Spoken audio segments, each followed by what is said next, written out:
عہدے کے ساتھ ساتھ، سروس کے ساتھ ساتھ آپ کی ذمہ داریاں جہاں بڑھتی ہیں وہاں پر قانون آپ کو کچھ پاور ضرور دیتا ہے. لیکن اگر آپ کے سوال کا مطلب یہ ہے کہ فوج کے سینئر رینکس میں آ کے پاور بندہ انجوائے کرتا ہے، تو میں یہ کہوں گا کہ one didn't miss the power, but there was a great challenge as you rise up. آپ کی رسپانسبلٹیز بہت بڑھتی ہیں اینڈ آپ چیلنجز کو، ایکسپیکٹیشنز آپ کی بہت ہائی ہو جاتی ہیں. آپ کے جو سینئرز ہیں اور آپ کے جو سبارڈینیٹس ہیں، جب آپ کسی مقام پہ ہوتے ہیں، آپ کی ذمہ داریوں میں اور آپ سے جو توقعات ہوتی ہیں وہ بہت زیادہ ہوتی ہیں. That is also a pressure on you. So it is not that you enjoy the power and the rank and the status. You have to enjoy the responsibility and the challenge. Only then you can deliver. جب زلزلہ آیا تو اس وقت because we all know کہ mainly جو کام کیا گیا تھا وہ فوج نے ہی کیا، تو I guess at that time it was a great sort of a terrible time, but a great sense of achievement that it was the army that could actually go up to those areas and get the work done and build the roads. And ان کی جو ایک actual جو ان کا جو ایک another side to them besides jung and protecting country and all that, another side to them came out. دیکھیے افواج پاکستان کے جو کانسٹیٹیوشنل رولز میں انٹرنل جو سیکیورٹی ہے، انٹرنل سچویشنز ہیں، اس میں بھی ان کی مدد لی جا سکتی ہے. اور آپ نے دیکھا ہوگا کہ کوئی بھی سانحہ کیوں نہ ہو، افواج پاکستان ہمیشہ قوم کی خدمت کے لیے آئیں. یہ سب سے بڑی ٹریجڈی تھی، نیچرل کلیمٹی جو پاکستان نے فیس کی، اور جب کہ سب کچھ تباہ و برباد ہو گیا تھا، جنہوں نے اس کو قریب سے دیکھا ہے وہی اس کا اندازہ لگا سکتے ہیں. تو افواج پاکستان ہی تھیں جو اس چیلنج پہ پورا اتری. دیکھیے یہ اور بھی تعریف کے قابل اس لیے ہو جاتا ہے کہ ہمارے تقریباً 1 لاکھ جو فوج تھی وہ تو مغربی سرحد پہ جنگ و جدل میں مصروف تھی. ہم انٹرنیشنل کولیشن کا حصہ ہیں.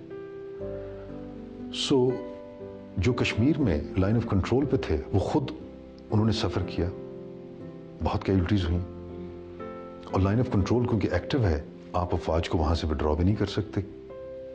لہٰذا ایک تو انہوں نے خود سفر کیا، نقصان اٹھایا، پھر ایک دفاعی لائن ہولڈ کیے ہوئے تھے، لہٰذا انہوں نے اس طرف بھی توجہ دینی تھی. تو 60,000 ٹروپس کو ملک کے بہت دور افتادہ جگہوں سے موو کر کے چند دنوں میں ڈپلوائے کرنا ان دشوار گزار علاقوں میں بہت بڑا کام تھا. یہی نہیں، یہ جو لاجسٹک ٹیل اتنی بڑی بنی کہ ساری دنیا سے سامان آ رہا تھا، تفتان کے بارڈر سے لے کے کراچی کی پورٹ یا اسلام آباد، پشاور اور لاہور کے ایئرپورٹس ہوں، اس سامان کی ساری جو تفصیل ایک خاص طریقے سے کی جا رہی تھی. اور یہاں سے جو کولیشن پارٹنرز آئے ہمارے نیٹو کے اور جو خلیجی ممالک تھے، ان کے لوگ، ان سب کو کوآرڈینیٹ کرنا، ان کے لیے لاجسٹکس کو ان پلیس کرنا، ان کے کام کو آسان بنانا، ساری کوآرڈینیشن، یہ سارا جو کام تھا یہ تو افواج پاکستان کر رہی تھی. سو صحرا انہی کے سر ہے. جتنی قربانیاں انہوں نے دیں، اگر آپ وہ ریکارڈ دیکھیں، میرے پاس تو بہت سے لوگ ملنے آتے تھے، جو جیولوجسٹس اینڈ سسمولوجسٹس آئے جنہوں نے اس علاقے کو اسٹڈی کیا، حیران و پریشان تھے. ان کی فوٹوگرافس آپ دیکھیں، ایکٹیو لینڈ سلائڈز میں پتھر گر رہے ہیں اور آپ سڑکوں کو کلیئر کرنے کی کوشش کر رہے ہیں کیونکہ آپ نے لوگوں تک پہنچنا تھا. بہت سی کیوٹیز ہوئی ہماری انجینئرز کی. 72 گھنٹے میں، صرف 72 گھنٹے میں 3 مین آرٹریز ہمارے انجینئرز نے کھول دی. کہاں کہاں سے ہم نے ان کو موو کیا، کہاں کہاں سے یہ دن رات تگ و دو کر کے پہنچے.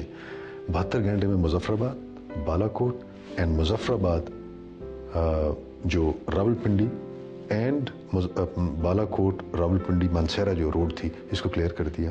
یہ نہ کلیئر ہوتی تو جو 1,28,000 کیوٹیز ہوئی تھیں ان کو ایویکویٹ کیسے کرتے. آئی تھنک وہ ایک یونیک ٹائم تھا انفارچونیٹ انسیڈنٹ کے دوران, but something very interesting happen کہ interaction between civilian and military, یعنی کہ فوج اینڈ آپ کے فورسز اور آپ کے جو سویلینس تھے, ڈاکٹرز آئے تھے, لوگ اپنے کام چھوڑ کے آئے تھے یہاں پہ ہاتھوں سے کام کرنے کے لیے, تو جو ایک انٹریکشن تھی عوام کی with the armed forces and stuff, it was, I think, tremendous. دیکھیے سارا جو سول حکومت کا نظام تھا ان 9 ڈسٹرکٹس میں وہ تو تباہ و برباد ہو گیا تھا. سو وہاں پہ جہاں جہاں بھی فوج پہنچی انہوں نے جا کے ایک میکینزم اسٹیبلش کیا, کوآرڈینیشن میکینزم کا, اور اس میں سب کو آن بورڈ لے کے چلے. اور آپ نے دیکھا ہوگا کہ کوئی رنگ مذہب کی تفریق نہیں تھی, باہر والے بھی آ کے سارا پاکستان جو امڑ آیا وہ سب مل کے انہوں نے کام کیا. اور میں یہ اپنے جو انٹرنیشنل انٹریکشنز ہوتے ہیں اس میں مثال دیتا ہوں کہ آپ کو جب لوجسٹکس اتنی بڑی موو کرنی پڑے تو ٹائم لگتا ہے. ہماری خود قسمتی تھی کہ یہ جو پاکستانی قوم میں یہ جذبہ آیا کہ انہوں نے اپنے بھائیوں کی مدد کے لیے امڑ پڑے. اس سے پہلے جو 10 دن تھے اس میں اتنا سامان اس علاقے میں پہنچ گیا کہ 2 ہفتوں کے اندر مجھے یہ آگے سے آ رہی تھیں رپورٹس کہ جی یہ بڑے بڑے جو شہر ہیں اینڈ قصبے ہیں جہاں تک سڑکیں کھلی ہوئی ہیں وہاں اور چیزیں نہ بھجوائیں, اس سے مزید آگے کسی طرح بھجوائیں کیونکہ سڑکوں پہ چیزیں پڑی ہوئی. یہ وہ جذبہ تھا. آئی ریمبر آپ جب آئی تھیں آپ کے ساتھ 2-4 اور بھی فالو کیے تھے. رات میرا خیال کوئی 12-1 بجے کے قریب آپ لوگ اس دفتر میں پہنچے تھے اور آپ نے